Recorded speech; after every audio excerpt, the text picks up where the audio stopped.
Call the meeting to order at 5 PM on Tuesday, June 19th or 18th. And I would ask Callie to note roll call. I don't have any announcements unless someone else does. If not, we will move ahead. And I would entertain a motion to approve the committee of the whole minutes from 6/4/24. Motion to approve. Is there a second? Second. Motion and a second. Any questions, comments, or edits? If not, all those in favor signify by saying aye. Aye. Opposed? Motion carries. All right, items for discussion. The first up is annual review of Village of DeForest Comprehensive Plan. Mr. Roffers, welcome. Good to see Good you. evening. Happy summer. So I think we're going to spend much of our meeting, but not all of it, talking a little bit about performance against the comprehensive plan. And just start by setting the stage here. You all know that the village adopted a new comprehensive plan in April of 2023. The plan is a long-range guide for the physical growth, development, and preservation of the village. It has included within it 27 different initiatives, to-dos that the village board agreed to pursue as part of carrying out the goals and the vision within the comprehensive plan. It also has several goals. Each of the goals is tied to one of the chapters and has benchmarks, like quantitative in general, benchmarks to gauge how well we're doing against achieving the goals. And the comprehensive plan says that the village board and the P&Z will look at the plan once per year and evaluate how it's doing against achieving its goals and making progress on the initiatives that are laid out. And that's the purpose of tonight's meeting. And we'll have a similar discussion at P&Z next week. In between,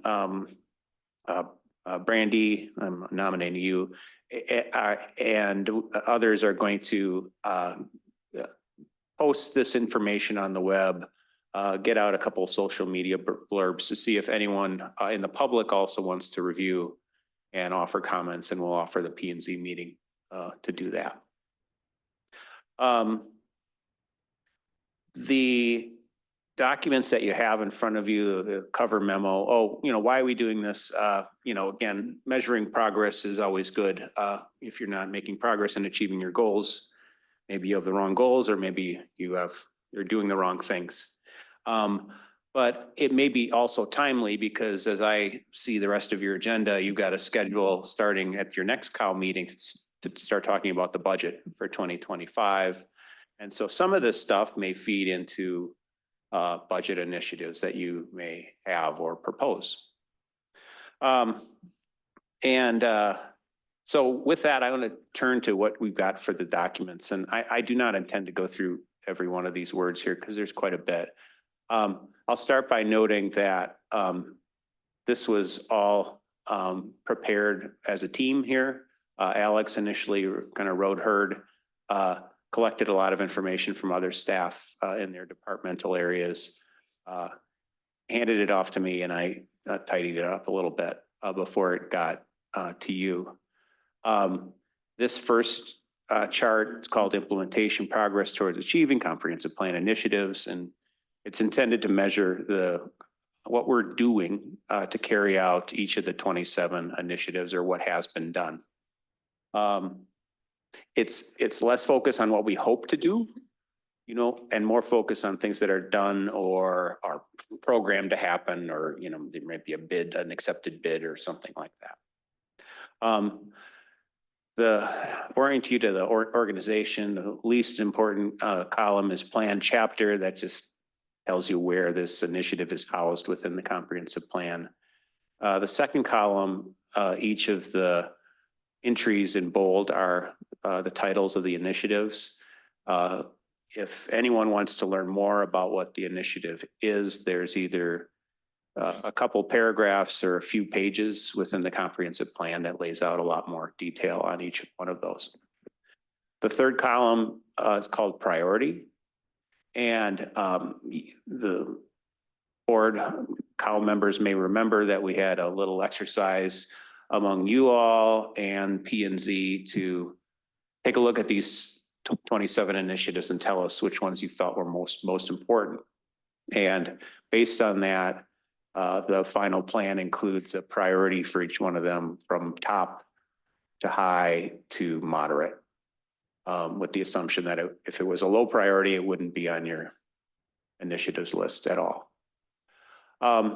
So that stuff is all from the comprehensive plan from last year. The information on the right called progress report is everything that's been done to achieve each one of those initiatives.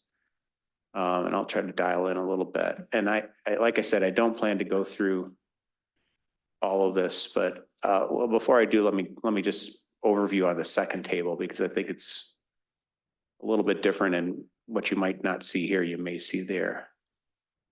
Second table, a little shorter, is called Performance Against Comprehensive Plan Goals and Benchmarks.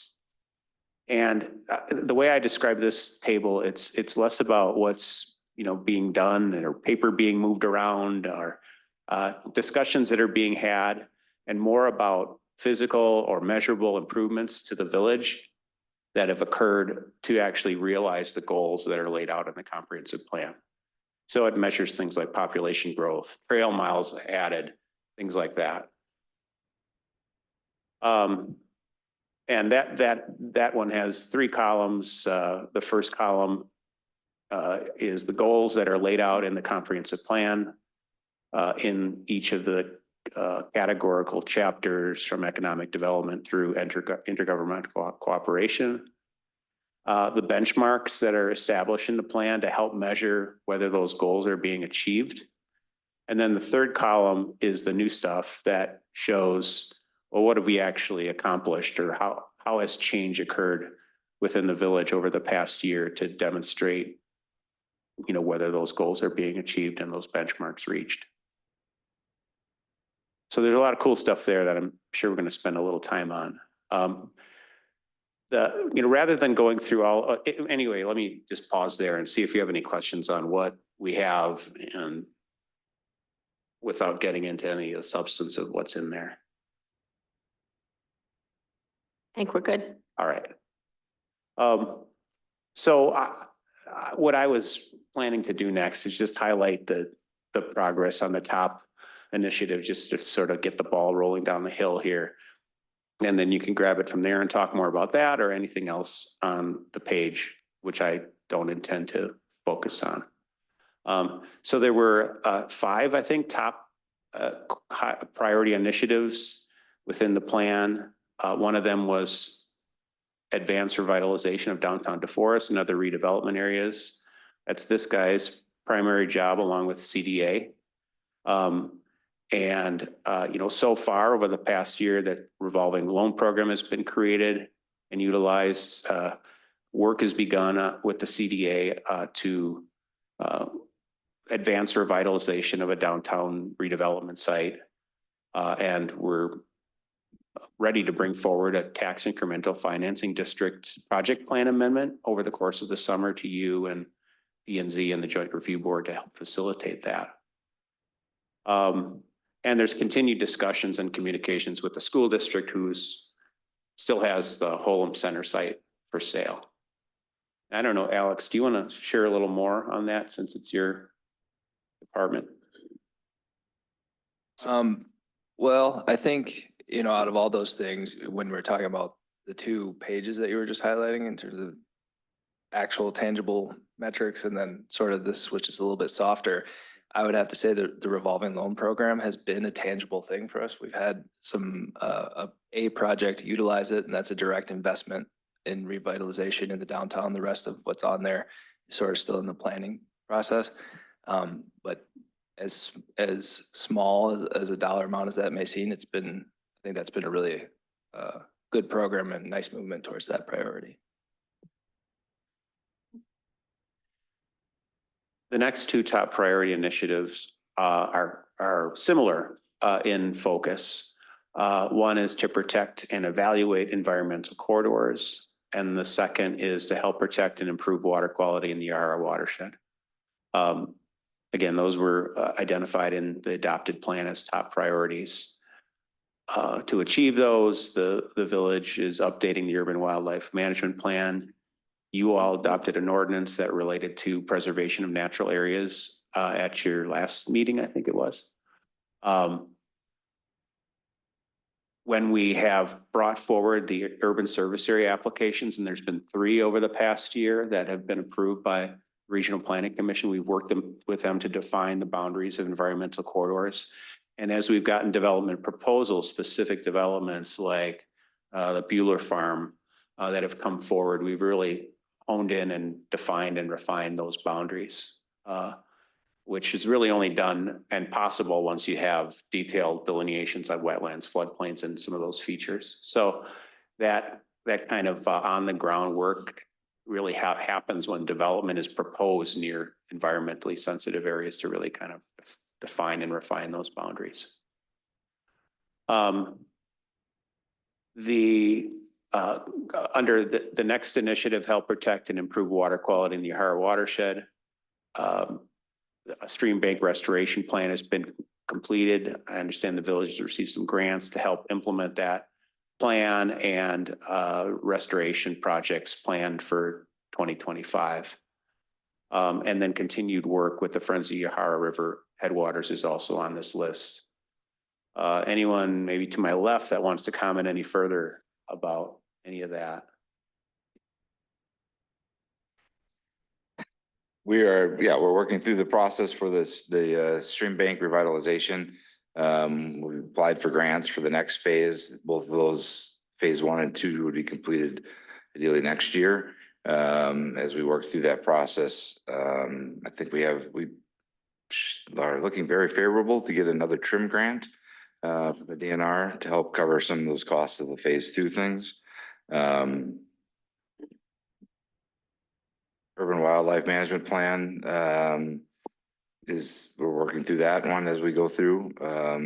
Additional things come up from wildlife needs, and then we'll be coordinating with our partners for what we'll do this winter with regards to the deer in the area. Also have the habitat plan that we're working with Corcus on along those stream banks for native prairies and plantings there too. Removing the buckthorn, honeysuckle, and box elder trees. Is there any like landscape stuff we're doing, or what, when you say stream bank restoration, is it to prevent erosion into the river, right? So the stream bank is where it's bends and you have the water hits, it pushes hard, right, and causes carve out. So we're shoring up the shore, no pun intended. But then landscaping is what Corcus would do, is what the lands that lead up to the stream bank.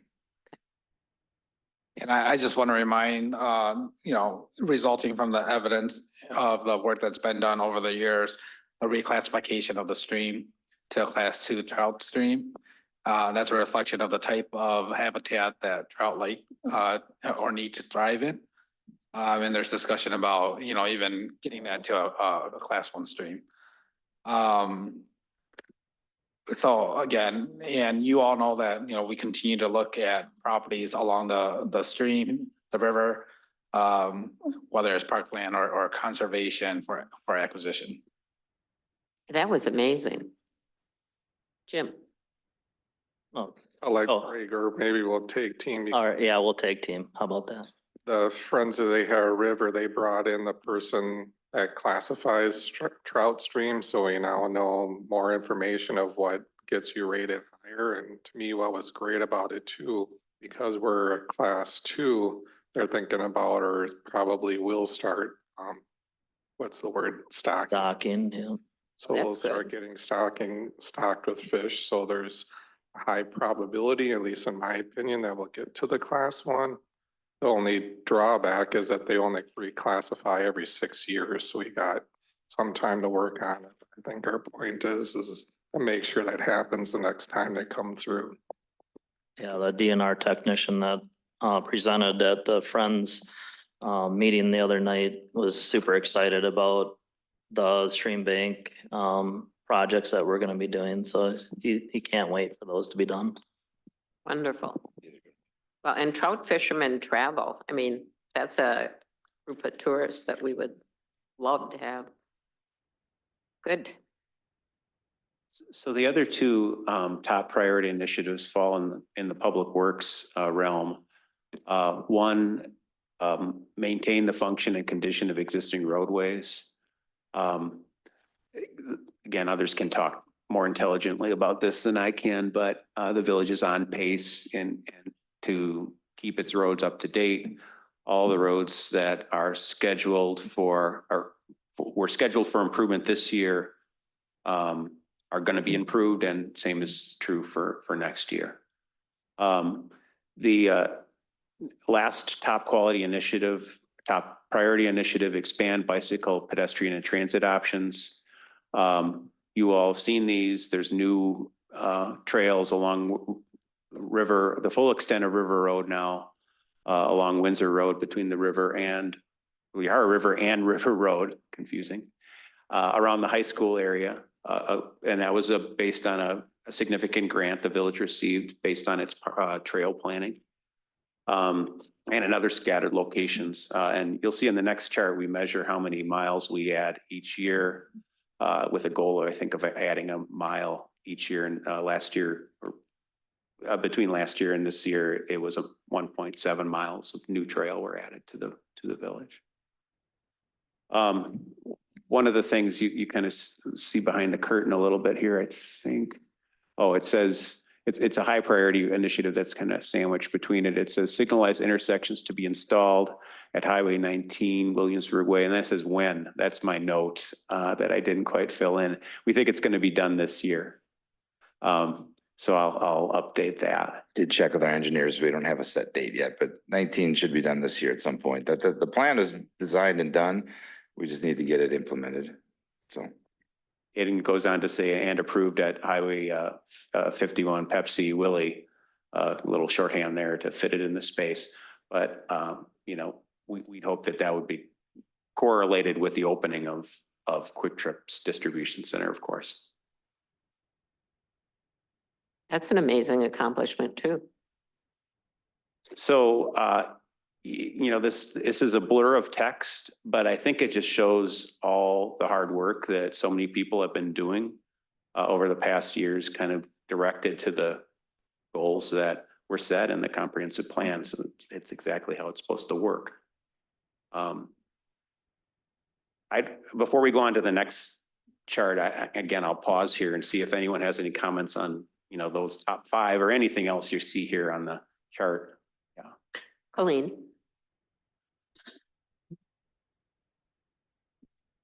I just want to say, Mark, that, you know, I remember when we put together these things as priorities, and then your chart on the right there, we see them over the course of a year or two come up and get going. And I am really impressed looking at this.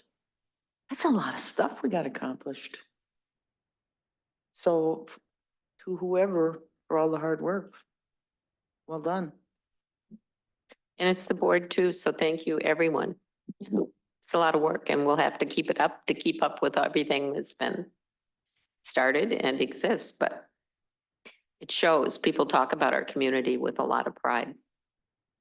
They do. I was just at a baseball tournament at the athletic complex this weekend. And yeah, people are really oohing and ahhing about it. Yeah. And I had to kind of bite my tongue. You know, they're going to get a Buc-ee's here and they're going to get, it's like, oh, really? Yeah. That's cool. I didn't know you were there. I was there all weekend. I missed you. Yeah, Goody was there as well, Packers GM. if you didn't- oh, is that I right? heard that rumor. That's fun. The Packers general manager was there this weekend. Oh, cool. I'd rather have him than a politician. That's better for an athletic complex. Yeah, right. So I wanted to just highlight a couple things on this performance thing that, you know, I think kind of got me kind of jazzed because I'm a numbers sort of guy. So we have some economic development goals. Here, or a goal, economic development goal, increase business opportunities, jobs and tax base. Then we have some benchmarks, things that how we measure whether we're doing that. And, you know, among the information, in this case that Carol provided me, our goal is to have a non-residential property value increase of at least 5%. And for the last 2 years, we have numbers for that. That percentage increase was actually 15% and some change. So that's pretty exciting and exciting, but also fairly typical of the growth that you've been receiving. And you know, again, if you know numbers, it's harder to get 15% when that number gets bigger. So that's really quite an accomplishment. On the recreational front, with Reese's help and others, we've noted that the attendance at events like 4th of July and Friday Flick have really more than doubled in the last 2 measurable years for those events. Your rec program participation is going up. So those are all, you know, real great sort of things that are actually happening that are better. Housing units, we have some goals regarding diversification of the housing stock and other things related to housing. And I can flip back as needed, but among the benchmarks, permits issued for at least 100 new housing units, no significant change in single family housing as a percentage of total. In 2023, there were actually 243 new housing units built. There were more multifamily than single family, for sure. But the percentage of the total housing stock changed from 58 to 57%, you know, over that period of time. So there's still a substantial base of single family. We continue, we have at least 1 new housing development targeted to or marketed to seniors or workforce. I think that's all the Brian Sipple condos are not restricted, but largely occupied by empty nesters. But there are other projects that are on the horizon, we think, that are going to hit some of those markets at different price points as well. So that might be one to keep our eye on for next year. I mentioned earlier the progress in achieving the transportation goals, basically keeping the roads up to date and your capital improvement program up to date and actually doing the roads and other projects in that. And there's great success there. And here's the trail mileage that's being completed. And it's not so much the mileage, but some of the significance of those connections. The high school area connection really completed a link all the way from the business park down through Windsor to the schools and then beyond into the current dead end at Bueller Farm, which will be remedied in a couple of months. So it's part of filling in the system and making you know, those smart investments and paths that really matter. I think I'll leave it at that and let you identify any, again, further comments. Bill gave a good additional performance metric there, the upgrading of the Yahara River that in the P&Z version of this, I'll make sure to get included. But these both are working documents. So if you have a question, why didn't they include this? It's probably because we just forgot. And so please let us know. And again, hopefully this will continue to be useful to you as you think about budget and other priorities going forward. Yeah, and I guess for final thing, I promise, if either this evening or later you say, hey, you know, it'd be great if this was formatted a little bit differently or provided at a different time of year or whatever. We're not wedded to a particular approach. So, you know, let us know how we could, if we do this every year, how we could make it. This is pretty clear, though. It's pretty easy to follow, so. I was gonna say, I like it. Yeah. Good. Well, a lot of progress. That's good. Rebecca. Yeah, I just wanted to say one, I like the format that you did here to show us what all we've done. Because when you're in the thick of it, you lose sight of everything that's been happening. And this really, and this doesn't even cover everything. This is just kind of the highlights of what we've done. And you know, there was an article in the newspaper just in the past day or two that I noticed, and I read through it and I was shocked because some communities are really, really struggling financially. And I know we're going to be talking about the budget later, but this kind of ties in with what we're doing right here, because a couple years ago, we started saying we need to, you know, tighten our belt some. And we asked seemingly impossible things for y'all to do. And everybody stepped up to the plate and did what needed to be done. We've kept things financially sound within our village while accomplishing all of this and maintaining really high standards for all of our public services. So I just want to say big kudos to everybody, because this was an incredible team effort from everybody. And I just want to publicly acknowledge everyone because I think you did a great job. All right. See, the music started playing, Jim. I don't feel like I should be following Rebecca because I'm too detail oriented, so I want to nitpick something, but You'll be looking at periods and commas. So, Yeah. yeah. I wouldn't have expected less, Jim. but I do echo all of her sentiments. So I'll start there, but the one, or I'll say two things that I'm looking at is that first section. The item number 4, redevelopment of at least one redevelopment site initiated. Yeah. I believe that's per year. That to me seems like a nearly unsustainable goal. So I don't know if we want to Oh, say reword that, or Alex can do it. I think he can do it. that's a lot of, well, I guess going back to Rebecca's comment, we got confidence in you, Alex. So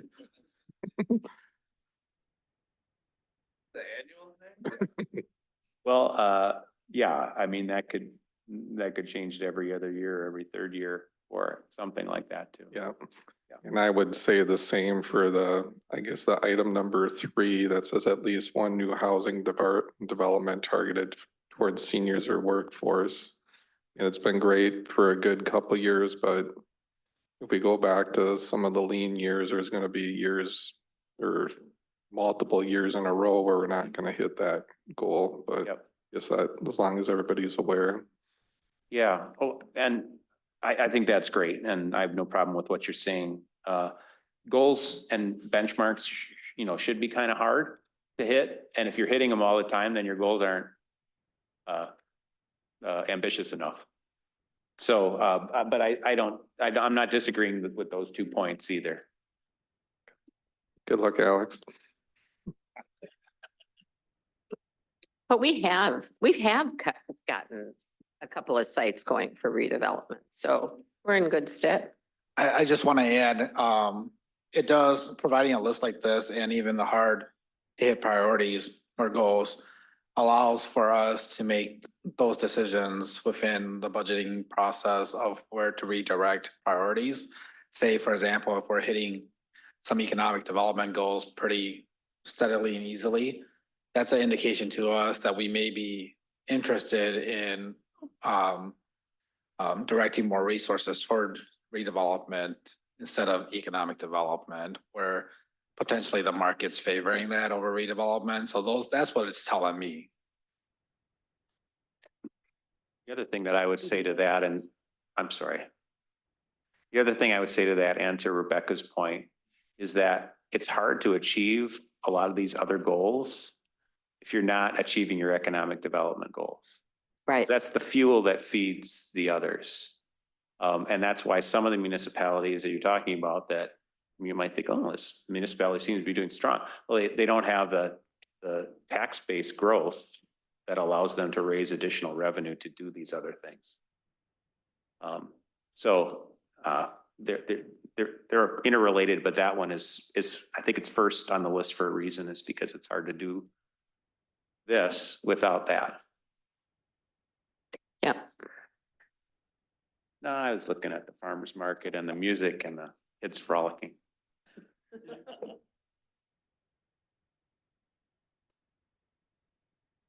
All right. Any other comments?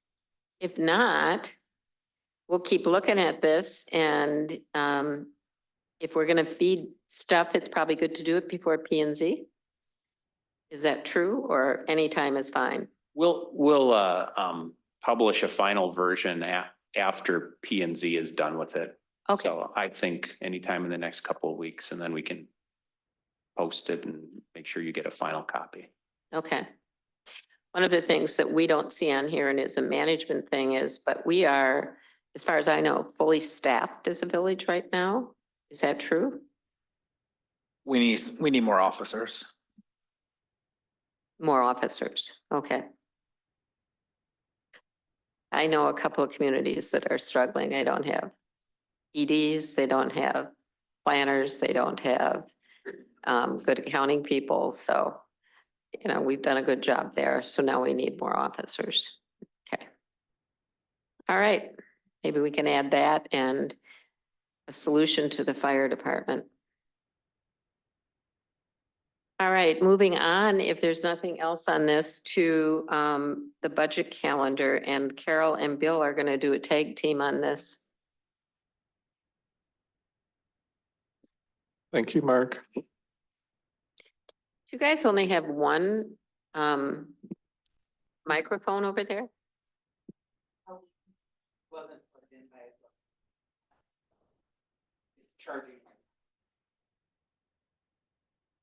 Okay. Otherwise, we can share. I've got a big mouth, I can. All right. Well, walk us through this calendar. I find it helpful to start with a calendar now, so.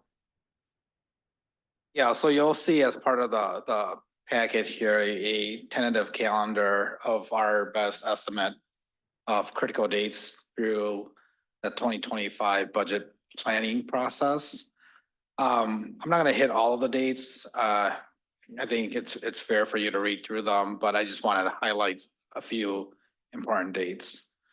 And so, similar to previous years, we kick it off by talking about a calendar. The next series of critical dates will be the days between our week of July 2nd through the 12th. Carol and I will reach out to each of you individually to schedule one-on-one meetings. And these meetings are really intended to talk about high-level objectives, priorities. We just talked about a handful of comprehensive plan priorities. We'll talk about strategic planning and what you as a trustee see as a priority. It really sets us up to then take a look at the overall budget and kind of reorganize or coordinate, you know, where potential funding could go and where projects may lay. July 11th and July 18th, we've introduced what we're calling neighborhood budget listening sessions. The intention is to have one for the southern portion of the forest and then one for the main part of the forest to get to be more interactive and to get responses back. We won't have any detailed numbers at this time. Again, this is high level check in to see how we're doing as a organization and as a village, and then to identify whether there's any shortfalls, whether it's physical or it's operational, et cetera. Again, to help us start to build those objectives and priorities and goals. Do you want to define north and south? Yeah, well, I think we're leaving it open to folks who want to attend in general, but we're holding it in those locations so that makes it easier for them to attend. So kind of a dividing line would be, Take a guess. Rebecca. Go ahead. Well, I think it's more just location for where you're holding it versus who can attend. Anybody can attend from the village. That's correct. Yeah. But so if they couldn't make one, they could make the other one. It's just one's going to be held in the southern portion of the village. The other one's going to be up here somewhere. That's correct. Okay. Understood that. I just wondered if we say North Village or South Village, if people will get confused by that. So I have to think about how we describe that.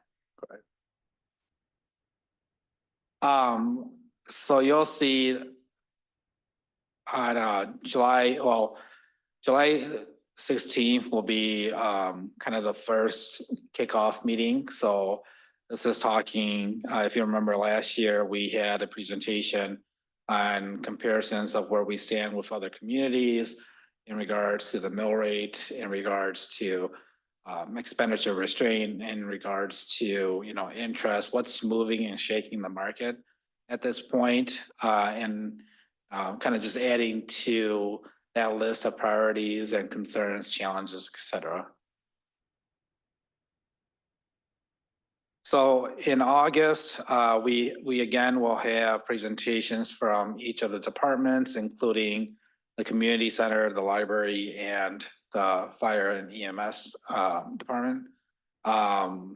And so we'll split that amongst both the COW meeting and the village board meeting. There's just too much to discuss within one setting.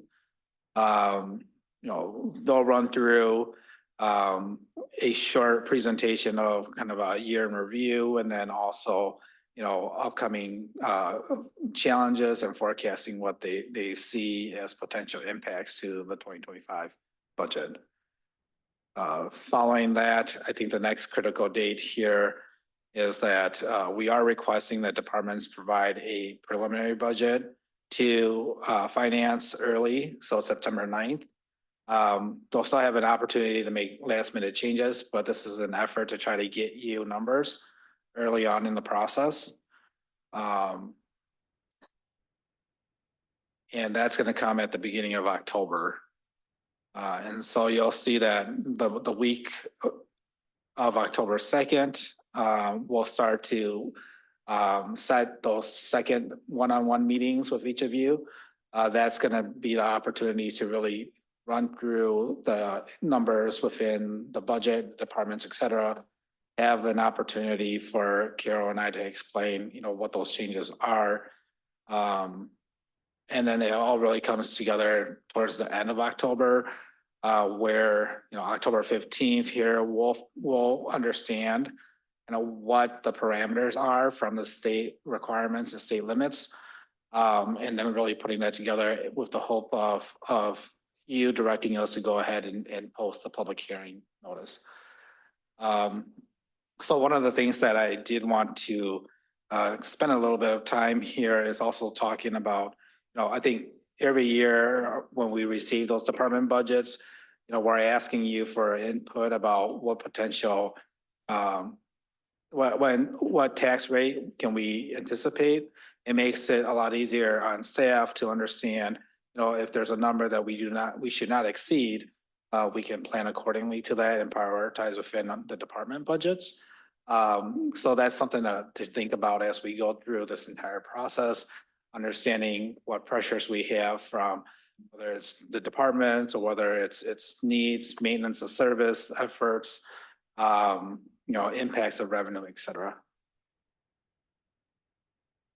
And we're hoping to conclude by November 19th, which, as it falls here, will be before the Thanksgiving break. And we do have a couple of dates built in there as backup if needed.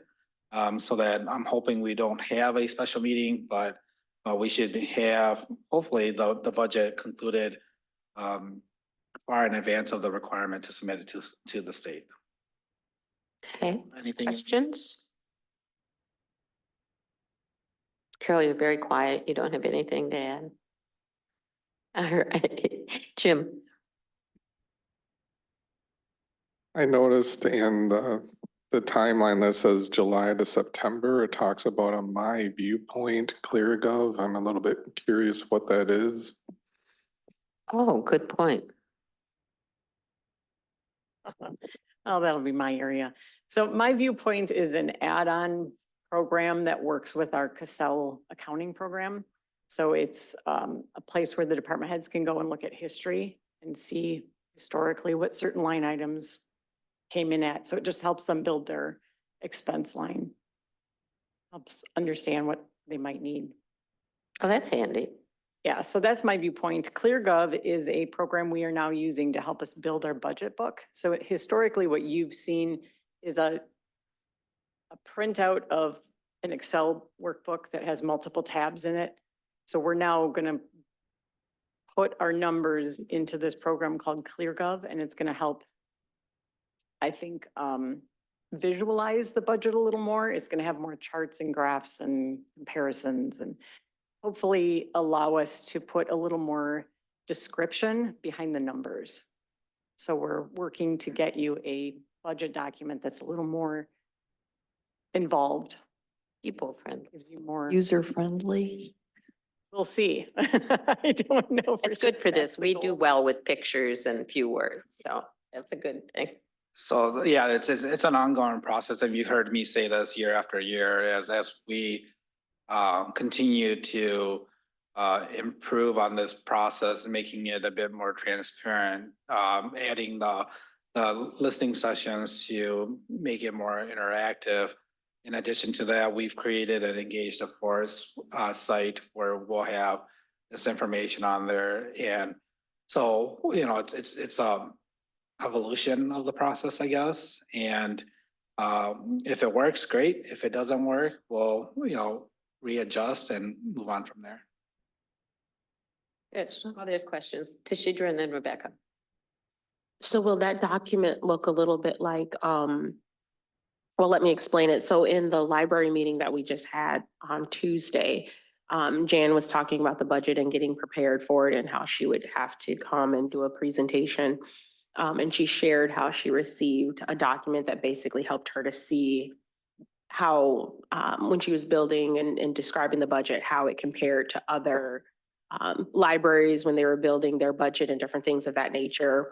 Is that kind of how that document would look to help us to understand, like when they're putting, like when the department heads are putting their budget together, how their budgets would compare to other departments similar to them, and help us to understand that? Is that what you're describing, Carol? Something like that? So when they're putting their budgets together to help us to wrap our head around what they're asking for and how it compares to other departments similar to theirs? Or is that something Initially- completely different? Initially, my goal is to try to get ClearGov set up so that it looks very similar to what you've seen in the past. I'm trying to just get it, the template set up, and from there it can then do other things, and we're hoping to build on it. As far as comparing to other communities, that would be something we'd have to do on our own and put into the document.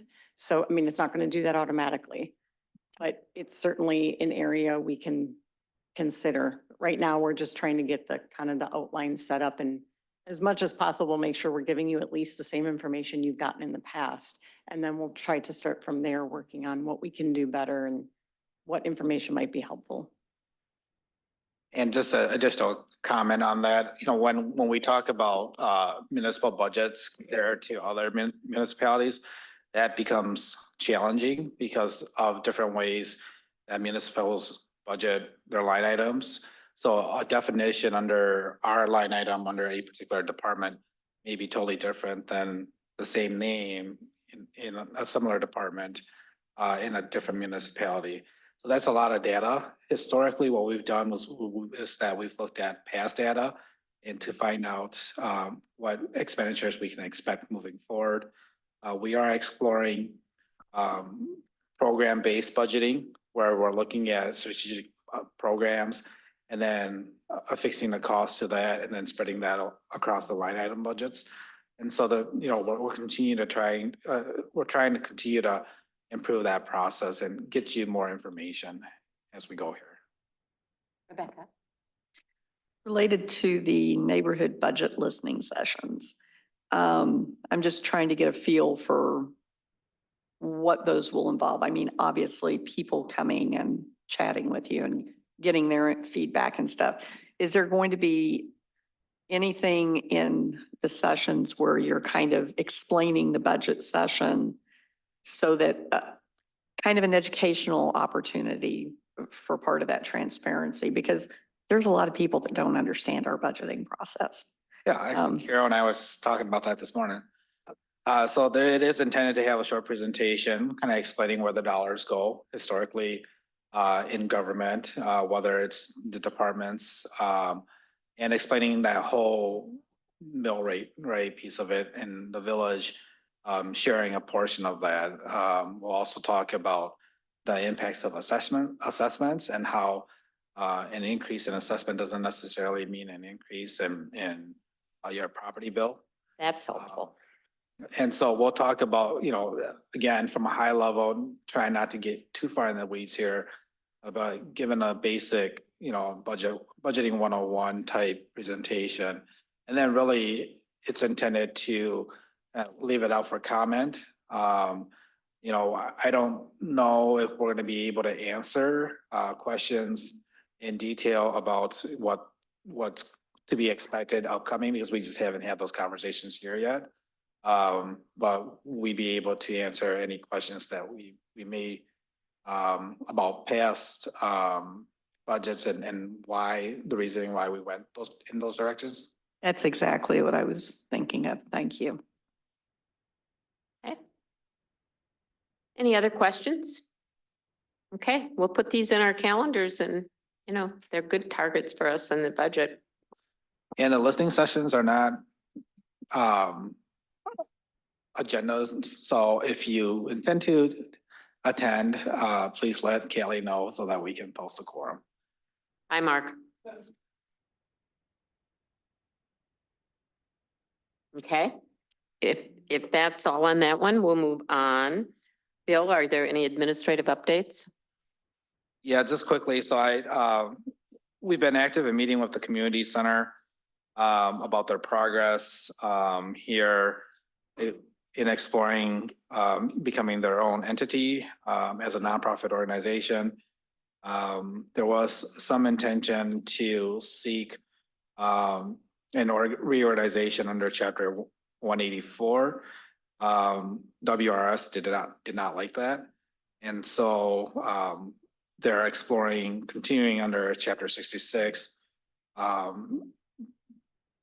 to see if the IRS will be willing to accept the tax exemption under the chapter for them to organize independently.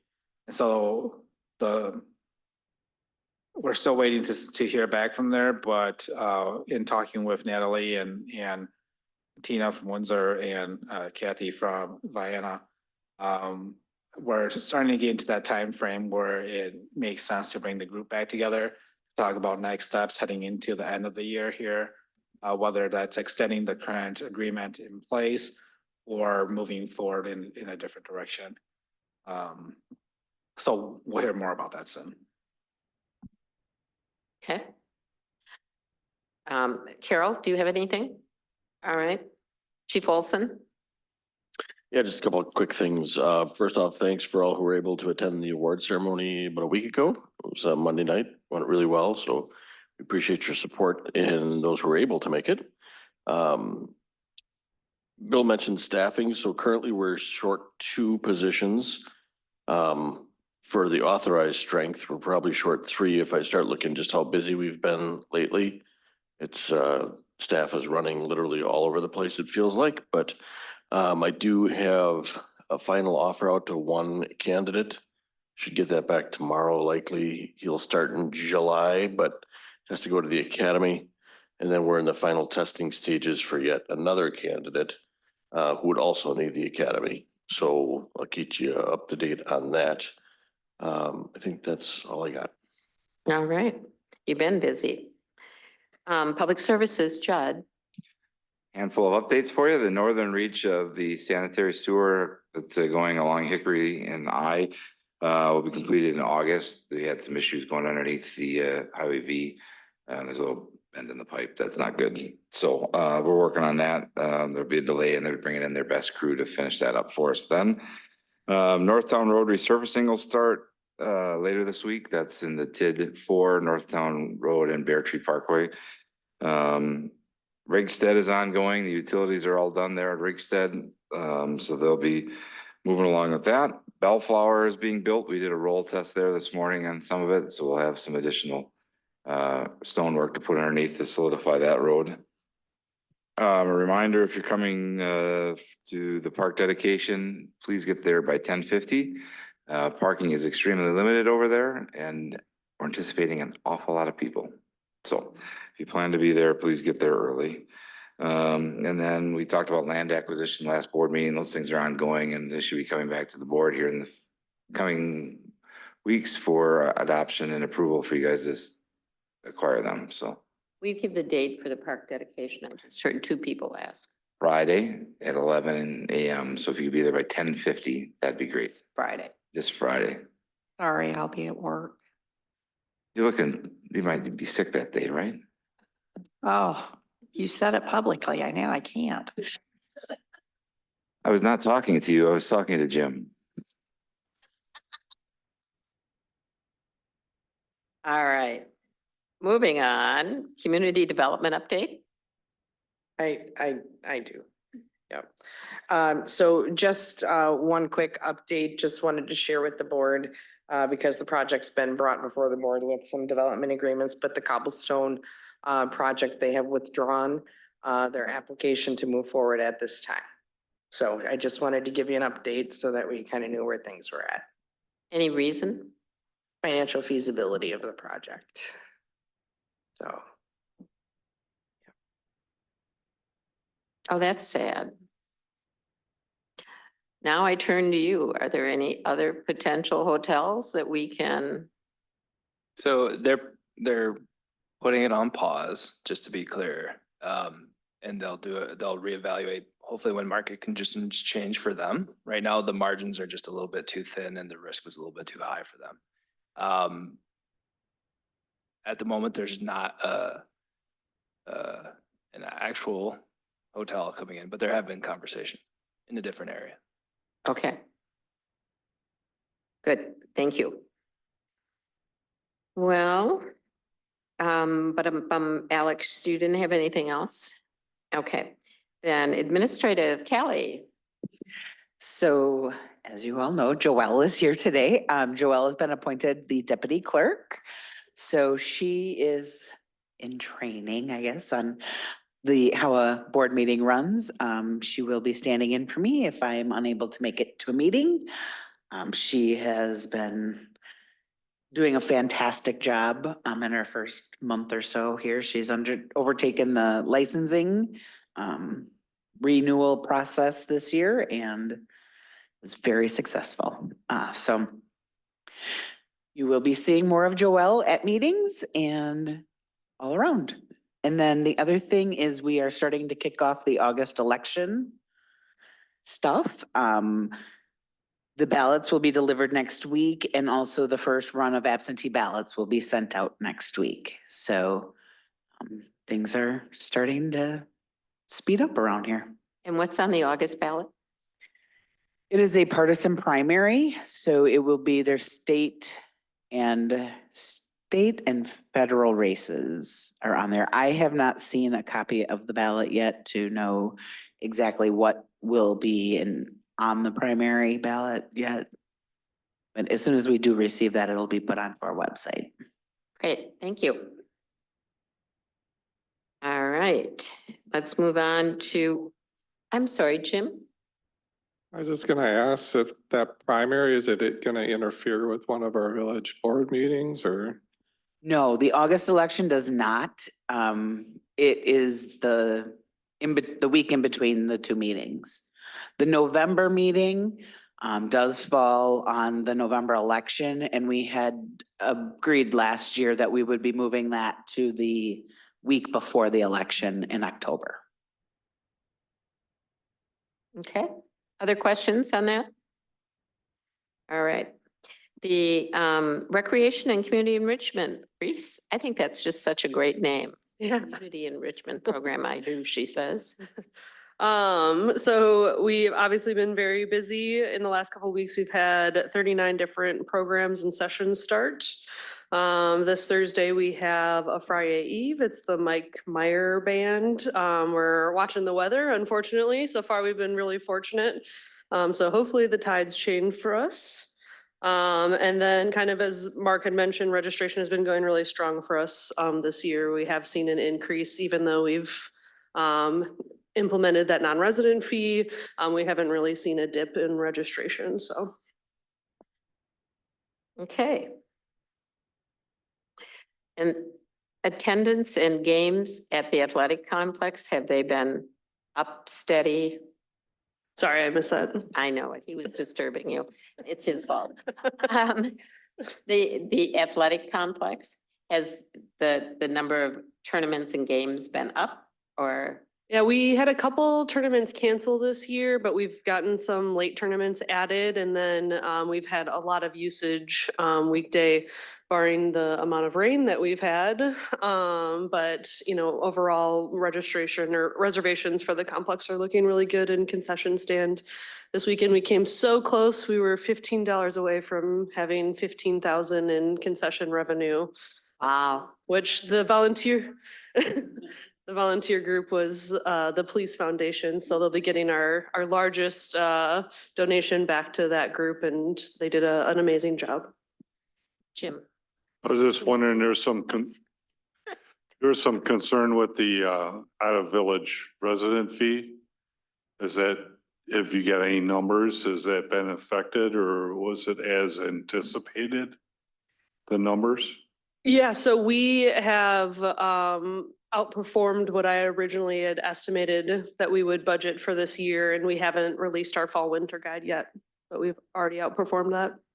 But I mean, the out of village, you know, the extra fees. Yeah, so what I had estimated that we would budget Oh, okay. in non-resident fees, we've already. So there wasn't a 10 or 20% drop. I don't know, we haven't. I mean, there was a couple people who said, oh, I'm not gonna do these programs, and I've said, you know, I understand, and Okay, some good, of them might have still signed up, but. good. That's positive. Thanks. I'm sorry, I confused your names last meeting and I don't know why I continued it, but I will try harder. Actually, one other thing, the Gaga pit is up. And I think us three were probably getting weekly emails from residents asking when that was going up, but it is up. And I think Where is Judd was it? telling, it's right over here in Fireman's Park, across from, or it's like right by the parking lot. Okay. And I think Judd was telling me earlier that Greg, when they like put it up, there was like kids running to go play it right away, so.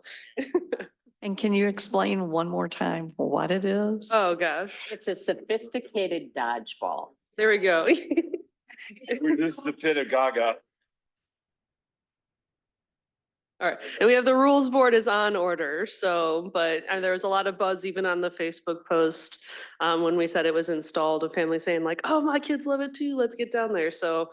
It's an easy thing, and I was telling Judd, I was like, I think we might see more Gaga pits in our future here, so. Interesting. I still have bruises from when I was a kid, so, yeah. We're back in Marigold. Right. Yeah, you're dating us, Bill. Right. All right, we don't have a closed session tonight. So we will, unless there's other business to lawfully come before this committee, I would entertain a motion to adjourn. So moved. Is there a second? Second. All those in favor signify by saying aye. Aye. Opposed? Motion carries. We're adjourned at 5:59 PM. I would ask that people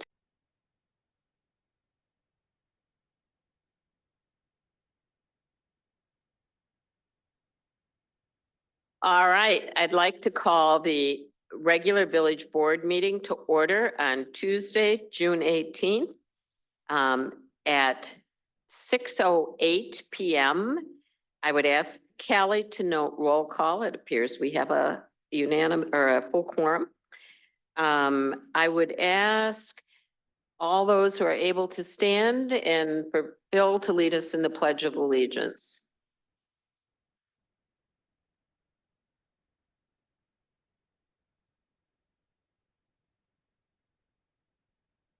You, Bill. You, Bill. Land grab. Oh, I pledge allegiance to the flag of the United States of America And to the republic for which it stands, one nation, under God, indivisible, with liberty and justice for all. They have called you so many wrong names, you don't know. Oh, You don't know your name. I was like, start. Bill, there's two bills, so Bill two. All right. All right.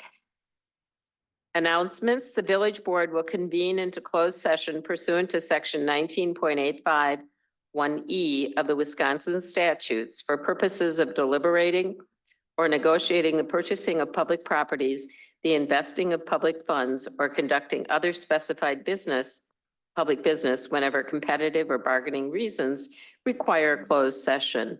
Tonight, deliberating a public infrastructure cost share request from Bucky's, considering a tax increment finance request from Continental Properties, negotiating a master development agreement with Quick Trip, and negotiating a second restated master development agreement with Bullish Investments. Moving on to our consent agenda. My voice cracked, I'm sorry. I would entertain a motion to approve the consent agenda unless someone wants something segregated. I'll make a motion to approve the consent agenda. Second.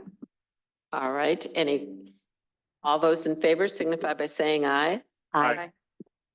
Opposed? Motion carries. All right.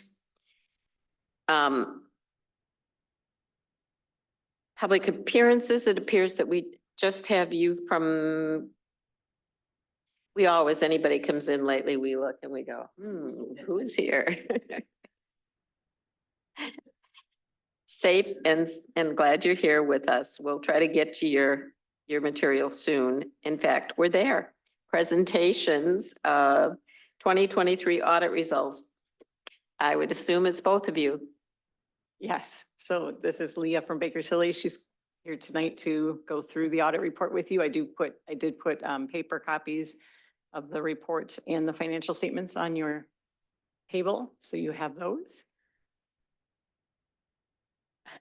And then I'll let Leah go through the report. All right.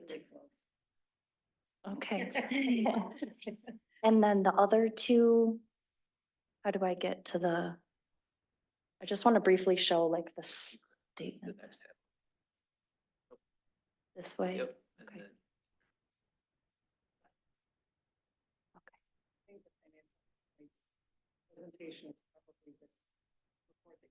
Okay, so that's the third one. Okay. And just, I might note, the sound system here has leaves some to be desired, so talk close and. Okay. All right. Thank you so much for having me. I am Leah Gaffney, for those who don't know me. I am one of the audit managers at Baker Tilly that has been working with the village since I've been with Baker Tilly. So it's been about 8 years for me. I am speaking on behalf of about a 10-person team at Baker Tilly. We do kind of segregate the audit in a few different areas just due to the nuances and the specifics of the different funds. So I myself work on the village municipal side of the audit, along with 3 others. And then there's about a 4-person team on the utility, looking at the utility funds. And then as well as the CDA team is a couple-person team. So we conducted a good amount of our field work around mid-March. So that's typical. We've done that for a number of years. One change that we did have this year, due to our schedules, we did have to kind of have it split into 3 different weeks. So thanks to Carol and her team for dealing with us for 3 straight weeks, but no issues with the scheduling. We also had some change internally with the way that we request documentation from the village. So again, appreciate their willingness to kind of pivot with how we were conducting our audit this year. So we did issue in final on June 6th. I think that's exactly one day before last year. So consistent timing. Again, appreciate the preparation and all of the help from the village finance team to get us what we needed to get that audit completed in a timely manner. I do want to just briefly show the couple of deliverables that we have as part of the audit. So the main deliverable being the financial statements of the village. So this, as you know, in the past is the piece of the report that shows the financial data, what happened within the village throughout the fiscal year 2023.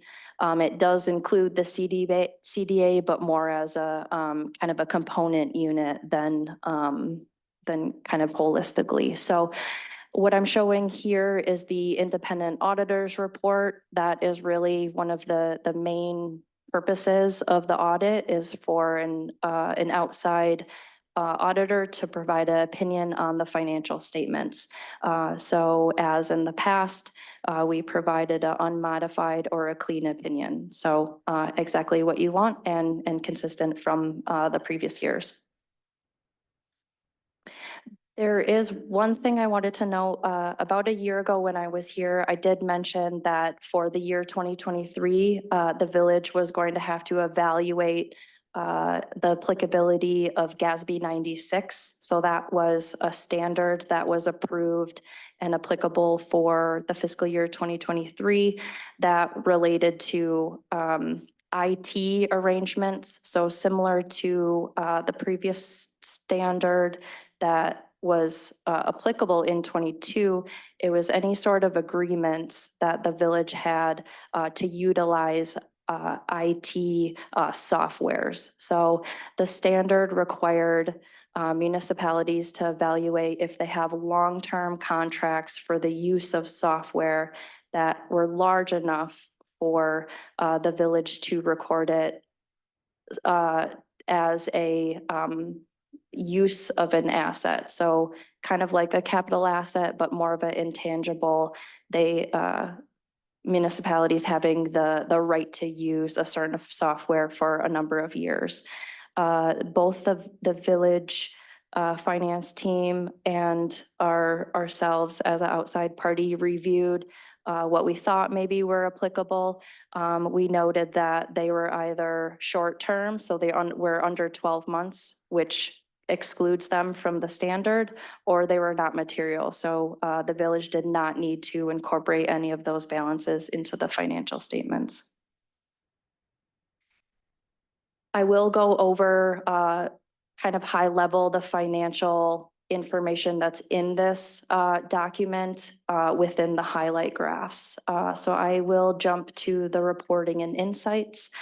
So that's that blue cover colored deliverable. So this is our other deliverable that's required for the financial audit.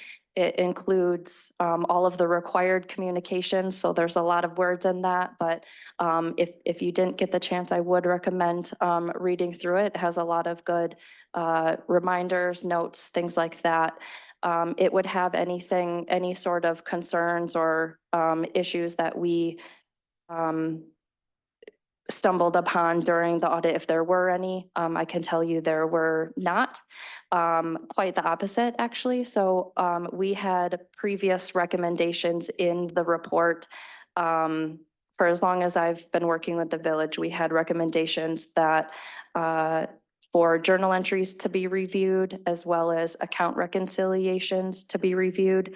You can see that, I believe it's on page 6, that those were remediated in the current year. So we can see on page 6 that we state a couple of these recommendations that we had in the past are no longer recommendations because the village finance team has put the specific procedures together in order for us to remove those. We do still have the financial statement close process, material weakness, and that's really just because we prepare the village, financial statements. If I jump to page 20 to 22, I did, I mentioned the GASB 96. These are just a few GASB standards, and there's actually one more that has been approved since we've issued. They're never really slowing down.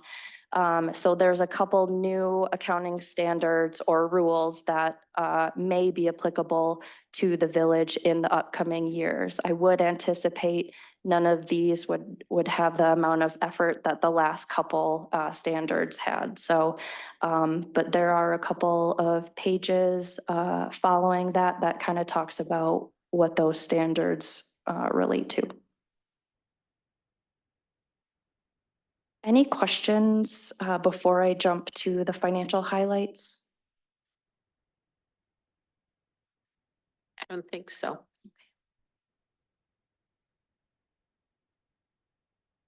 So as in the past, we usually talk a little bit about the general fund, the village's operating fund. We talk a little bit about the debt, and then we go over a little bit of the utilities. So I will start with the general fund. You can see that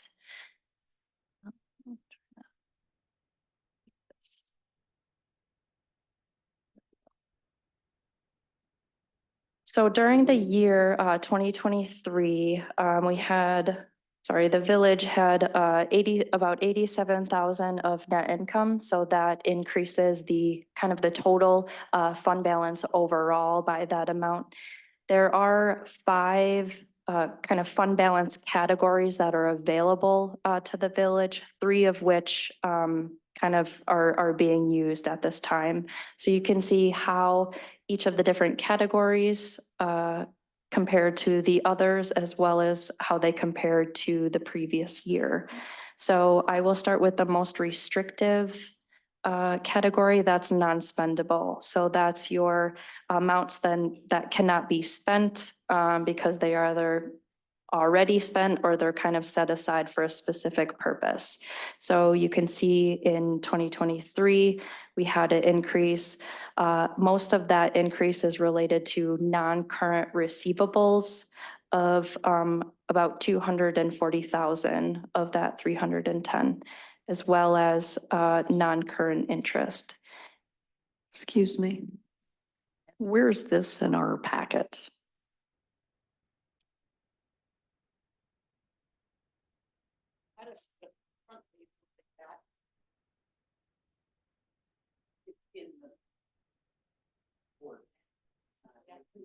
Oh, thank you.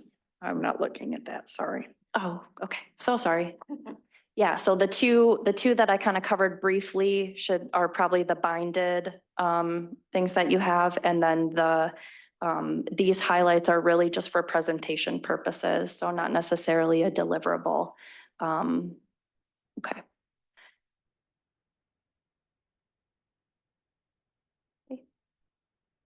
And then we have committed, so that's typically set aside for specific purposes that are internally specified. So we have some building maintenance, technology and planning and zoning, essentially kind of buckets that the village has set aside to utilize in future years. The rest is unassigned, so that's essentially the residual amount after you take out any other restrictions. So you can see based on the increase in the non-spendable, change in committed, you did have a little bit of a decrease in your unassigned, but still a very healthy balance, as we will kind of talk about a little bit on the next slide. Before we do that, I do want to talk about the variances here. So we're essentially reviewing the actual, which is there's your 87,000 increase in fund balance, and comparing it to the final budget after any sort of amendments that were approved. So you can see that both revenues and expenditures were over their final budgeted amounts.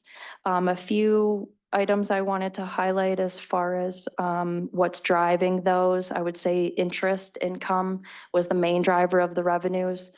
Market changes were favorable for the village in 2023, as well as some building permits revenue came up ahead of the final budgeted amounts. For expenditures and other financing uses, we had a couple of transfers out of the general fund, one from the capital fund for funding of capital purchases of 500,000, and then 150,000 to debt service. So that's part of, and then I think it was offset by some under budget expenditures for that. We go to the next page, we are comparing that unassigned, so that residual amount, and compare it to the village's budget. So there's that 15 to 25% range that you have approved. And then anything over that 25, the village may consider using for one-time expenditures. You can see the current year as similar to the last four. You've been within that range within the policy. So that decrease that you see there from last year to this year would be, again, that little bit of a decrease in that unassigned. So using fund balance as well as committing and putting, having more of that fund balance in non-spendable. Any questions on the general fund?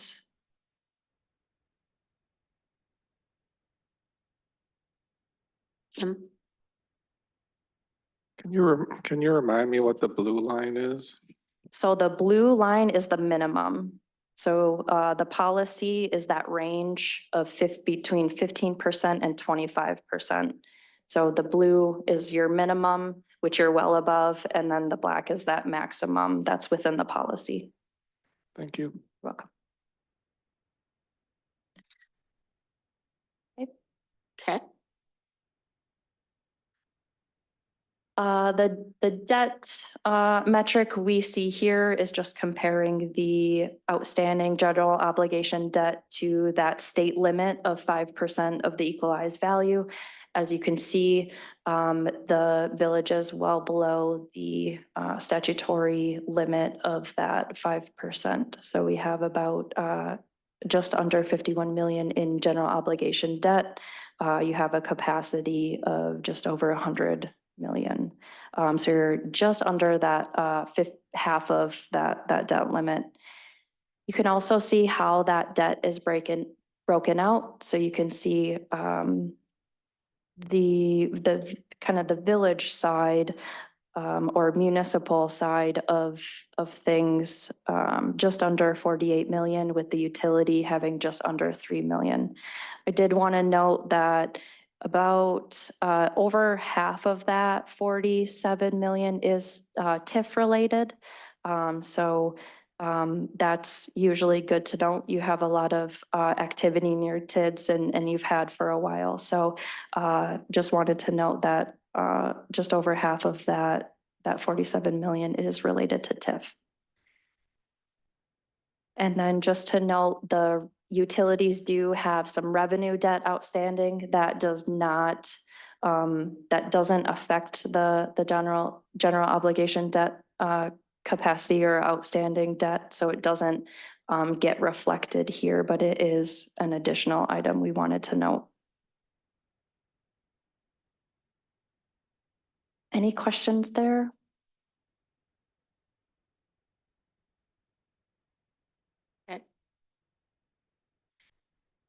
So the water utility, had a good year. We like to see, you know, a little bit of space in between the operating revenues and expenditures.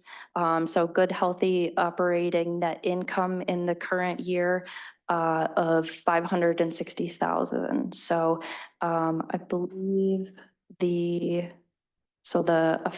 effective rates I have noted as 2021, so you had a rate increase then. And it's still providing you with healthy results in the water utility. You can also see that for the rate of return, this is a PSC calculated percentage. You're authorized to make a rate of 5%. You're just under that last year, and in the current year, we're at 6.8. So good, healthy rate of return there for the water utility. Unrestricted reserves, that's in a sense, any sort of cash that's outside of or left over after you take out any restrictions for debt or equipment replacement, any sort of money that you set aside, this is what's left. So what's your unrestricted reserves? And how many months of revenues you have on hand in case anything were to happen, what you have in order to carry you for the next several months. So you do have just under 20 months. That's very, very healthy. I think we usually say 3 to 6 months plus kind of the 1 year of routine capital. So just under 20 months looks very good. As well as the debt coverage, you have that 1.25 as a requirement. And the current year, as well as the last 5, well over that with the 4.23.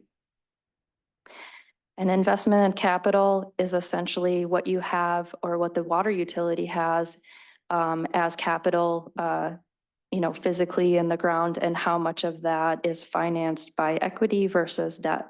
So anything above 50% is typically, that looks very healthy. So 88 compared to 12 is very good. The sewer utility has a little bit closer activity. I would say the operating revenues just are driven by usage and rates. So I believe we had an increase right at the end of 22 that it was effective for all of 23. So that helped us kind of stay above our operating expenditures. There was a pretty sizable increase in MMSD fees, which is what the main increase in the operating expenditures, or that black line from last year. So overall, there was still a about $100,000 net income in the sewer utility. So I would expect with the 2023 rates being effective at the end of the year, that 2024 will be good too. Unrestricted reserves, there's 8.34 months for that. So again, a healthy balance for that, for the sewer utility, as well as the debt coverage being over that 1.25 requirement as required by the revenue debt covenant. Investment in capital, again, a healthy percentage of 87 to 13. Lastly, my remarks are just on the stormwater.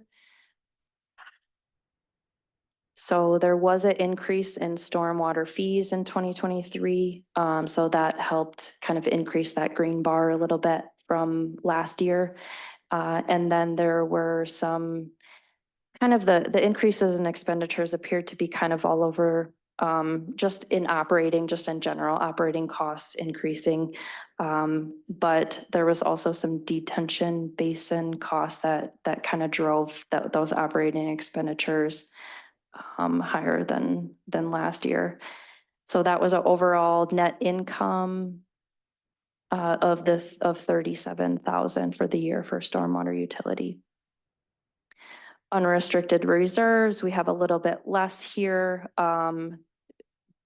just between 3 and 4 months for the stormwater utility. And there is no revenue debt in the stormwater utility. And then as far as investment in capital, again, a healthy range of 92% versus 8%. Questions on that? Those are figures we're not used to seeing all the time. Okay, Those were all my remarks. well, thank you. Good work, staff. You guys, that's amazing. Good work, Carol. I appreciate it. Anything else on the audit that you or Bill want to add? Audits are always fun, and after 3 weeks, Carol was drinking more than she had been, so.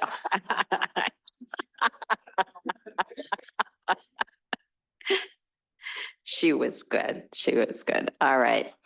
Thank you. I appreciate your coming out to join us in person.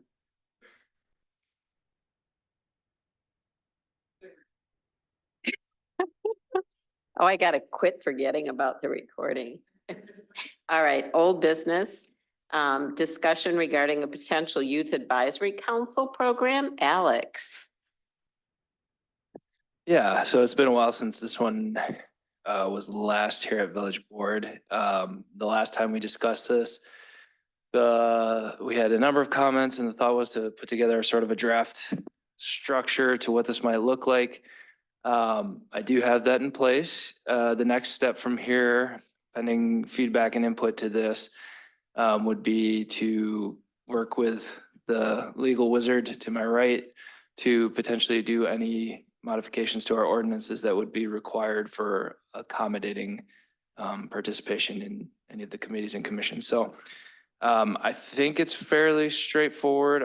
The only remarks I'll make before opening it up to questions is initially there was some concern about staff time and some of the administrative overhead of a program like this. In drafting this, and I'll say that I did share this with the school district as well, and they had a couple notes which are incorporated into this. So in drafting this, this probably is a little bit more comprehensive than the feedback that I think I got from you all at the last couple meetings. But I figured we could start there, see how it looks, and then dial back from there. Also, I just want to say, you know, if we're considering a program like this, I would rather orient towards something that is comprehensive and well thought out, and then, you know, we can adjust from there. So I guess I'll open it up to questions if there's comments on how that looks. Questions? Tashidra? I noticed that this says the DeForest Area School District. Does this take into account students that are homeschooled? I suppose it can. That would be a nice thing to be inclusive in that way. I hadn't really thought about that. Good catch. Yes, Rebecca. I would concur.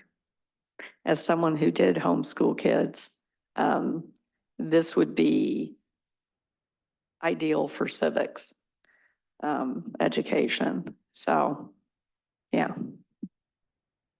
The only tricky piece I could see with that would be determining some, and I'm full disclosure, I'm not really familiar with homeschooling. So I guess it'd be some of the eligibility criteria, the interview process. If we were to go with that, I think that would still be applicable to that. I guess I'd have to look at this in a different light to see how this would still fit that, but it's totally doable.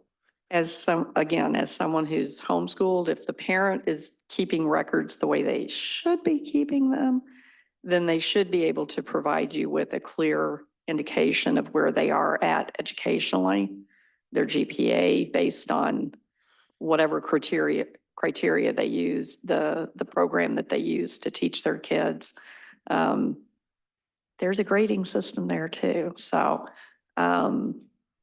it's just, every homeschool is a little bit different, but they all have to meet certain requirements, so to speak. It's more about the curriculum and how many days that they're participating, but you still have to meet requirements for testing and stuff like that, so. Yeah, can I throw a curveball after that? Sorry. What about for like a resident who is attending school outside of our district or homeschool? I think you could probably, I mean, if they want to participate in something like this, I think they should be willing to provide some type of records to be able to see if they meet the eligibility. If they can't provide some type of verification, that's a different question. And that they live in DeForest Yeah. School District. Yeah. Bill Chang. I think you covered my question about the residency, because the area school district covers other municipalities. You know, if people outside of this district are interested, we can tell them to go bug their community. So they can start one. Other questions on this? Yes, Jim. I'm not quite clear on this. I'm wondering when this program could start.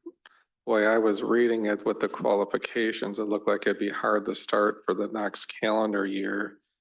And say my follow-up question to that, and I see you're nodding like it would be hard. Do we want to start sort of a pilot if there is any one or two individuals that would want to kick it off that would say be outside of the standard process that we initiate? Yeah, so the standard process, you're right. If following that, it would not be feasible to get this in for fall semester or for fall start, but in the tentative implementation timeline, which I probably could have made a little bit more clear under item number 2, the first year of the program would be working to identify that initial cohort for a fall start for this year. So kind of a modified start, I guess, to the program, assuming that we can get all this sorted out in time. Does that answer your question? Yep, that answers my question. And to me, that would be great just to get something going so we can know how to tweak it if need be by the, say, May application process or something. Okay. All right, other questions? So your plan is to continue moving forward? And have we talked with the schools yet? Yeah, they've at least the DeForest Area School District has seen this and felt pretty confident in it. I just want to make sure again,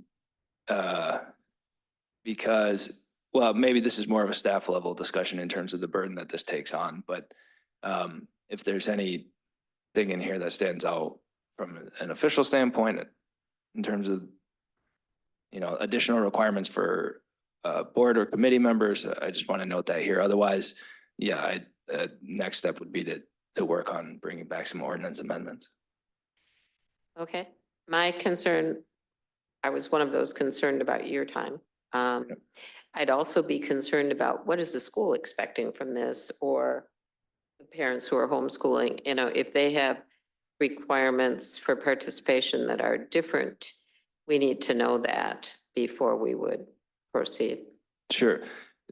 So in their review of this, they didn't bring up anything of that. The only thing that they added to this was in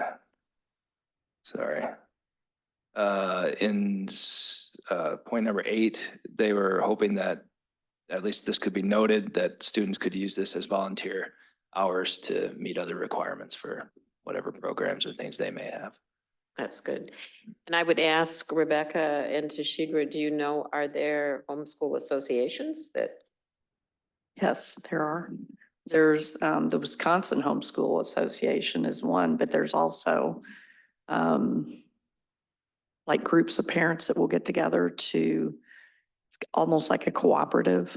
And though you don't have to do it through the Wisconsin Homeschool Association, but that's just a resource for parents. There's a lot of different ways parents can homeschool their kids, and it's very individualized for the kids. Understand that. I'm just looking for if there was someplace we were going to find kids or talk to them about requirements. Would we approach Yeah. Tashidra? Well, just to streamline this, because I know you're trying to roll it out even faster, just in speaking with the school district, just allowing them or making them aware of that this is opened to homeschools because they have a partnership with the families in our community that do homeschool, that homeschool students can take different classes at the high school, and it does count. They can do sports, they can do different things. So they already have a partnership. There is a collaborative with the local clergy, with the school district too, that they dialogue. So this information can be disseminated throughout our community so that all the different churches, they meet once a month, not over the summer because we need a break. But this information can be shared throughout our community for all of the participants so that this can be so that everyone can know that this isn't just for high school students that actively attend the brick and mortar, but that this is for all students if they're homeschooled. And then that will get out to DPI and all the other things, because there's also students that do K-12 online and they don't actually attend the DeForest school, they actually stay at home. So because of COVID, education is so fluid now so that everyone know that they can participate with this. So when you're having those conversations with the school district, you can share it in that way. And I will too, because I talk with them all the time, just to let them know that this is available not just for the students that are inside the walls. And so that's a way to facilitate that, because there's no way you can reach out to all the different homeschool groups. There's thousands of them now, that this is not, taboo. So I think that's one of the ways where you can facilitate that so they know this is for everyone as well. And they put out a newsletter the 15th and the 30th of every month that goes out to all the families, because they cover all different, Sun Prairie, Wanakee, Madison, because we take care of so many different students across the Dane County area. So Okay. that's where you could start. Yeah, that's extremely helpful. We'll try to cast as broad a net, I guess, as possible. I think that would be good. And then we can whittle it from there. And if we have really strong interest, I think that would be amazing. So thank you. All right. Anything else? Mr. Simpson? One thing that I'll say was surprised about, and there's a selection committee that you talked about, compromising of village officials, staff, and school representatives. I think that's, say, a great thing. My concern about it is that that's sort of creation of another committee that might delay or whatever. But I guess what I bring up maybe for discussion is, do we streamline that and have it just be staff, or do we say, sorry to put you on the spot, Jane, I mean, you make selections for all the other committees. Does that just become an action of the village president to place? Right, John. I mean, but you get my point, though. I don't want to create extra work that maybe doesn't need to be done. Sure. Yeah. I'm happy to help. Yeah, I mean, it could be a staff level. It could be however you want to structure it, I suppose. I do think it's important to have that in there, particularly in partnership with the school district on that. But it doesn't have to be something larger, for sure. Okay. Great. Anything else? If not, we'll move on. Thank you.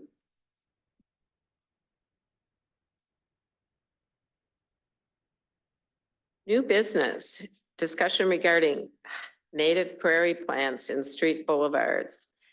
I asked for this to be on the agenda because of the phone calls I get and comments from other board members. There are a few places in particular that I receive comments. One are the boulevard out on Peterson, whatever the name of the street is, yeah. And there are places where it gets to be difficult to view oncoming traffic. And I know Rebecca's shaking her head. She's gotten the calls. Colleen has commented because she used to work out there and it gets difficult.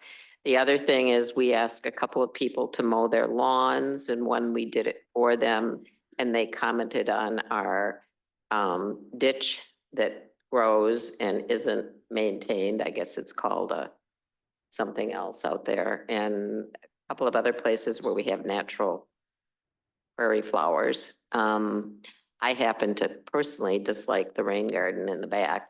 And I just want to know why and how these selections are being made and what are we going to do about it? And I sound like I'm really complaining. I am tired of those calls and I do understand.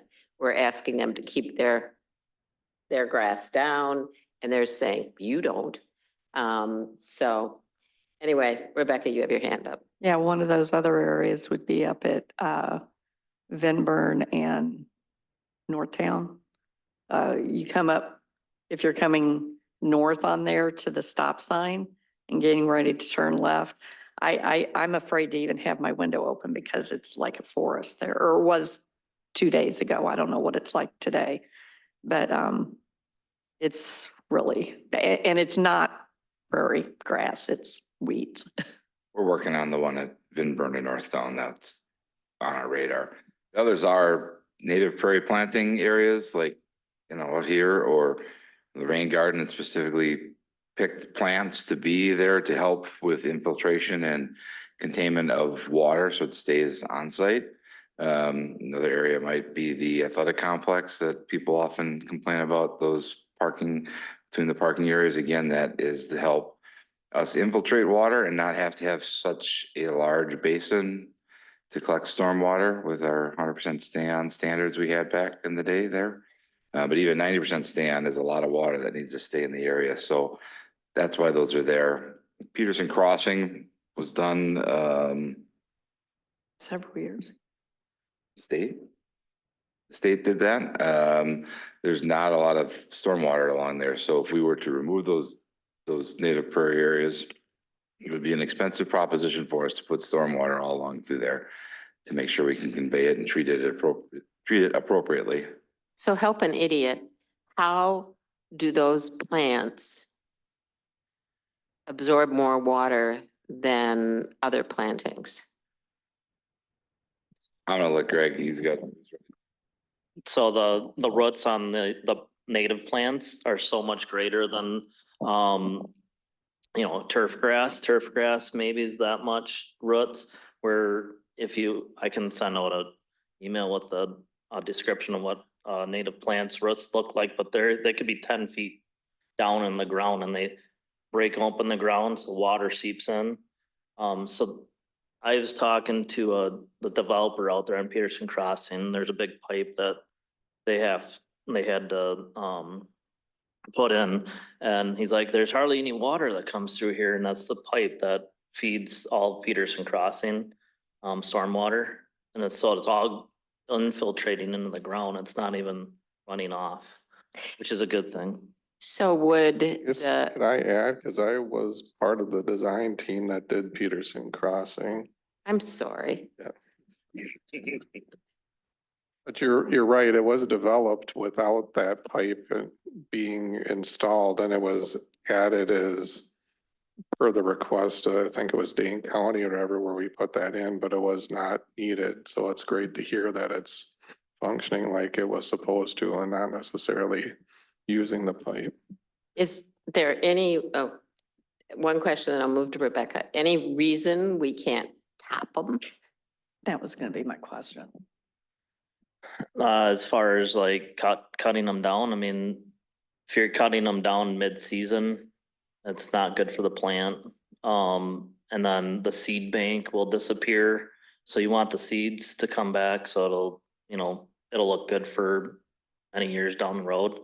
And then if we do mow it, if we drive a tractor on there a couple times a year, that compacts the ground, which is also not good for seed germination and not good for the plants.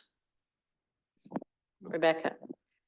Would there be any way, I know there is a way, but would it be recommended at the points where somebody's coming and they need to have the view to be able to see oncoming traffic, if, say, they're gonna be turning, to maybe even cut it back even a foot or two, There are just to allow, around who have, well, I mean, yes, somehow.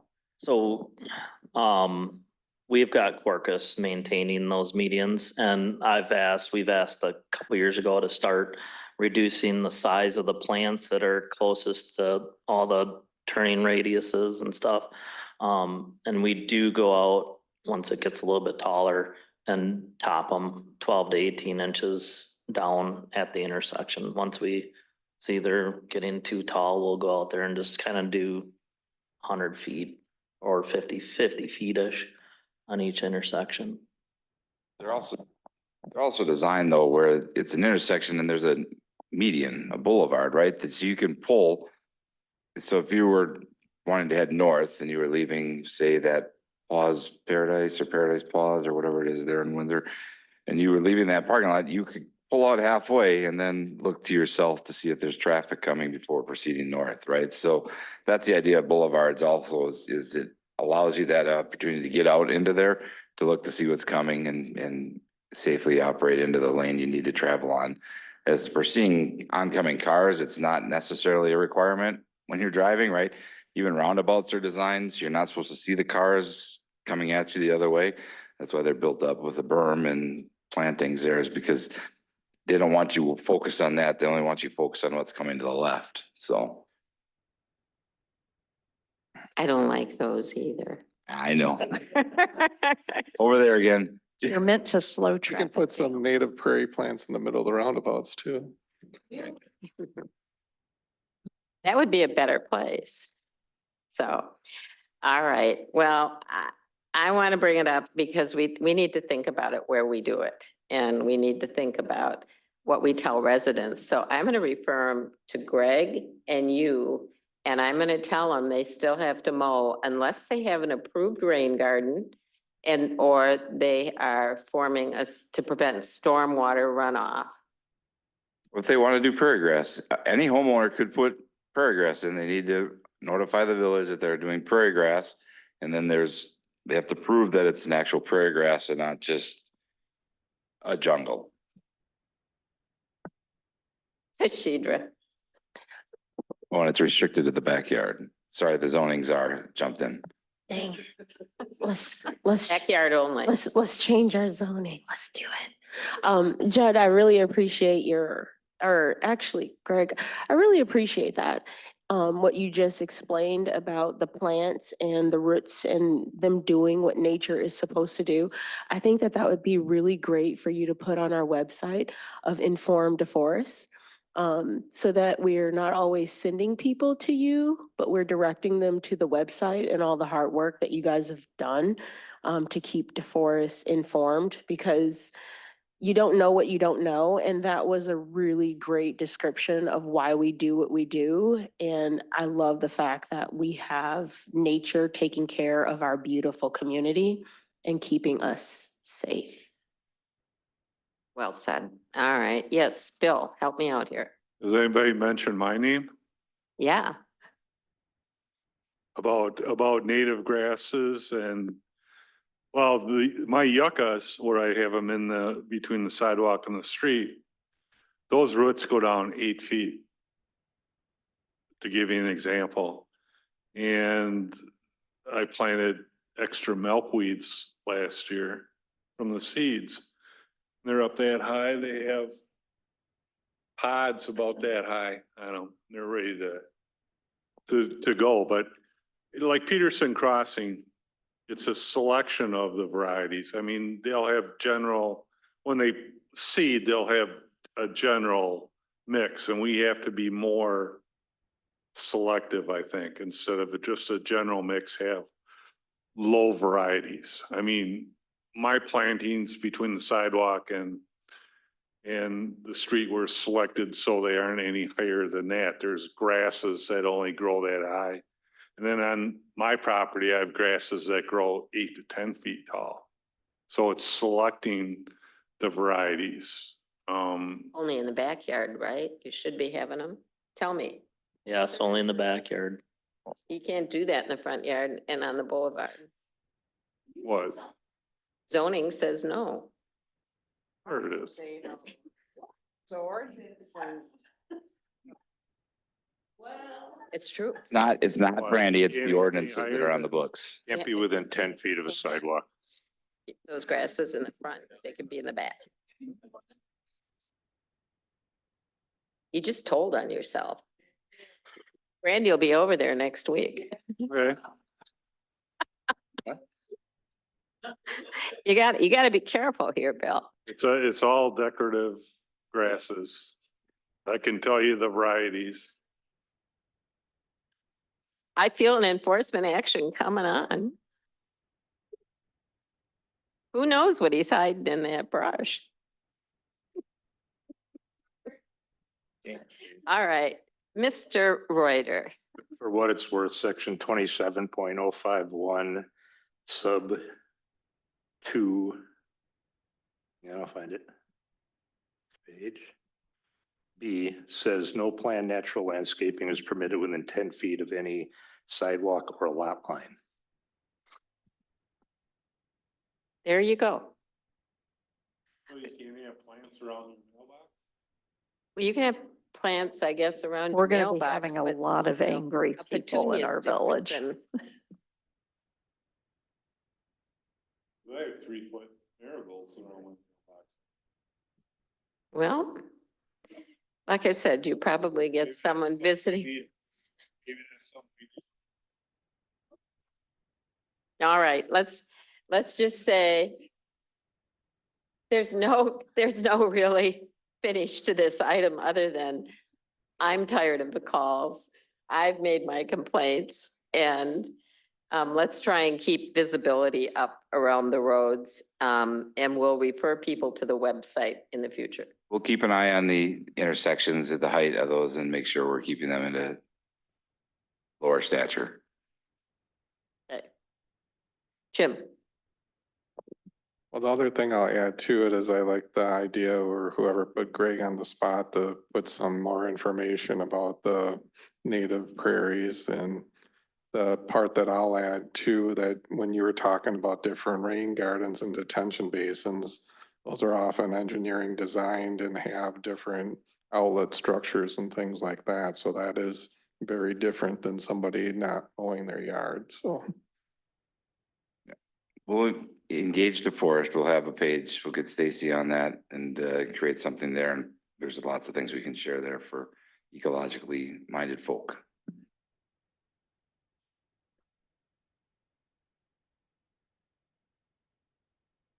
all right. And if there's nothing else on this, Colleen, anything? Well, I just want to thank Greg for that explanation because I had no idea that's why they were out there. So we saved a lot of money on a pipe or something by planting a bunch of prairie plants?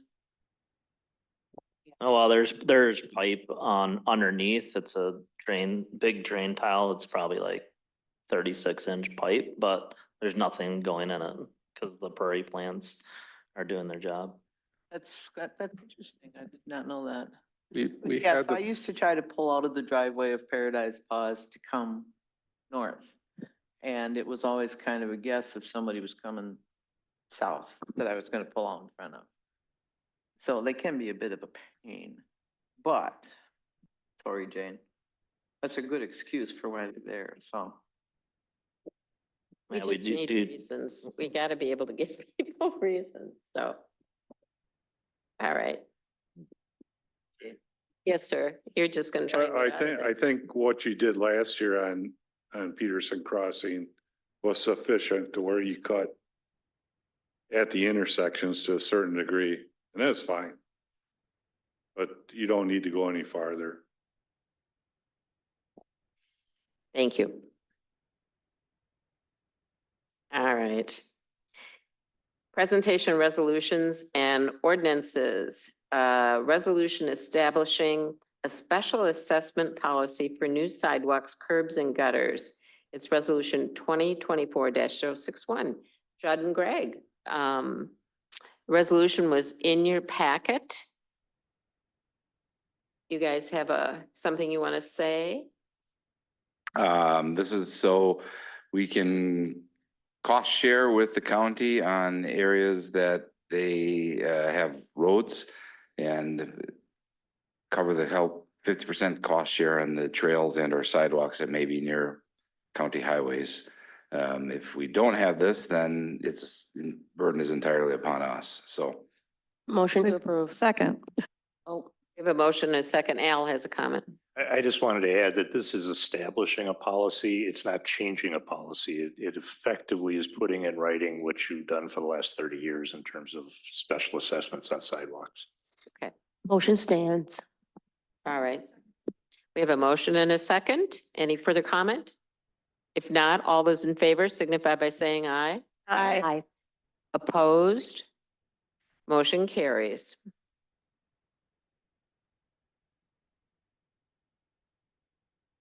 All right, the communications were in your packet. Committee, commission, and board reports were in your packet. The president's report, I don't really have much from DCCVA right now. The legislature's out of session. Hand was up. Yes. I just wanted to say thank you so much for appointing me to the library board. We're going to be celebrating our 60th and it falls on my birthday, which is December 1st. Thank you very much. I'm getting a t-shirt and you can say happy birthday to me. Congratulations. Yay. No, she's not going to be 60.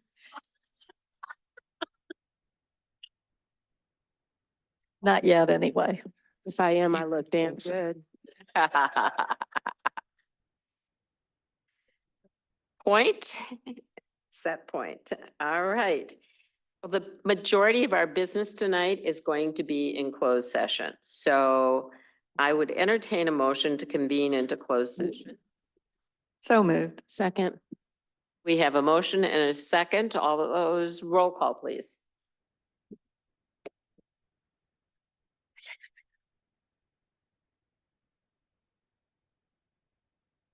Trustee Stefan Hagan Han. Aye. Trustee Witherspoon. Aye. Trustee Allen. Aye. Trustee Landgraf. Aye. Trustee Little. Aye. Trustee Simpson. Aye. President Cahill Wolfgram. Aye. Motion carries. All right, we'll take a little break while we're getting set up and